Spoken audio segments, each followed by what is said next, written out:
Am I the asshole for wanting to walk into my first home without my wife? My wife, 25 female, and I, 27 male, have been married about 6 months now. I have a good job in sales and have managed to save enough to get together a deposit for a house. It is true that my parents have helped me out quite a bit too financially. My wife has not been employed very consistently. She has worked as a model but hasn't saved much at all. I bought the house, and the estate agent handed over the keys to me. My wife wasn't there at the handover. I was obviously super excited to show her the house and for us to start our lives together. We drove up to the house yesterday. I said to her while we sat in the car outside, "Is it okay if I go in alone first, just so I can have a moment alone in my first home?" I felt that it was a significant moment in my life, and I wanted to experience it alone, even just for 30 seconds. My wife was upset about this and has been off with me ever since. We have moved some of our stuff in, but she's clearly pissed. I think she's being selfish. My brother says I am the one being ridiculous. So, am I the asshole? Am I the asshole for not wanting to give my late husband's sperm to his parents? I'm sorry, I really tried to think of a less silly title. When my husband was diagnosed with cancer, we froze his sperm so we could have children via insemination even after chemotherapy. His parents were very involved in his treatment and were aware that we were doing this. His treatment was unfortunately unsuccessful and he passed away on July 19th. His parents asked me if I was considering being inseminated with his sperm, and I said no. Then they asked me if I could transfer ownership of the sperm to them so they could use it to have grandchildren. I assume they're planning on hiring a surrogate for this, but I'll admit I was so surprised and confused I didn't actually ask. My gut reaction was that this was wrong and exploitative and not what my husband would have wanted. We froze his sperm because we wanted to raise a family together, and freezing his sperm seemed like a better option than adopting or using a sperm donor, not because he wanted to give his parents grandkids or just put his DNA out into the world for the sake of it. I'm also really confused about who they expect to raise this child or children, as they're both in their 60s. The surrogate? One of their nieces or nephews? My husband has no siblings. Am I the asshole? My mother-in-law's neglect killed my child. Now she thinks I'll let her around my second child. Trigger warning, loss of a child. Sorry, this is so long. My mother-in-law was guilty in the death of her grandchild, my daughter. She was 2 years old at the time, and my husband and me, we let my mother-in-law babysit her while we were busy with job-related things. It was summertime, and they were staying in my mother-in-law's house that has a pond next to it. My daughter loved water. Bath time was her favorite time of day. They were playing at the edge of the pond, and then mother-in-law remembered that she had to take clothes out of the dryer, and she left a 2-year-old alone next to the quiet, large body of water. My daughter's childlike curiosity plus her love for water resulted in her getting into the deep part of the pond and drowning, all because my mother-in-law considered clothes in the dryer an important enough reason to leave a toddler unsupervised. Then she realized what had happened. She started to panic and call for help. Her neighbor heard her. They got into the pond and called an ambulance, but it was too late. Imagine what it's like for a parent to come to the person you trusted your child with, and they tell you your child is dead.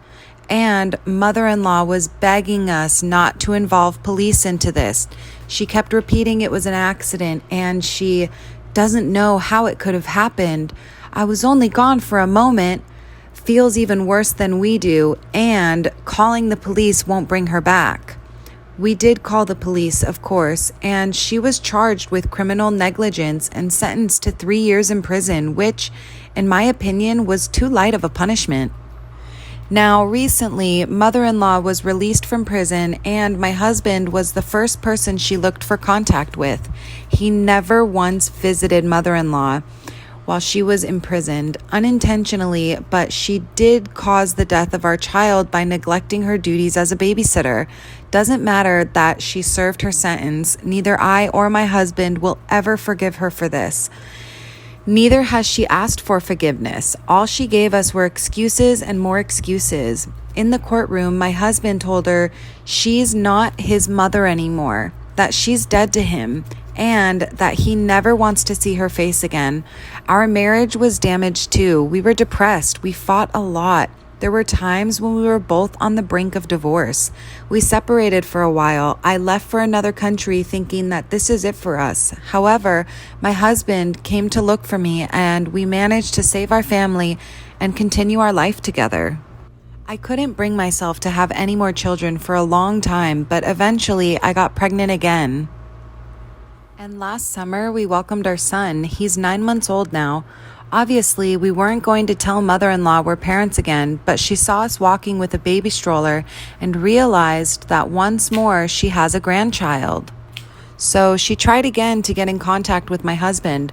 First, she reapproached him for not visiting her, cried about how hard it was for her to spend all those years behind bars, that she shouldn't have been in prison because she's too old for that. How could he do this to his own mother? How could he abandon her? Then she was like, "But I saw you have a new baby. I'm so glad I have a grandchild again." And then she went on about, is it a boy or a girl? When will she be able to see them and meet them? Because she wants to take care of them so much. My husband told her immediately that she doesn't have anything. This is our child, ours only. Our son doesn't have a grandmother. We'll be telling him this as he grows up, and he will never and ever in a million years be anywhere around her. We're 100% on the same page about this. The loss of our daughter still hurts, and we're going to do the impossible to protect our son from her.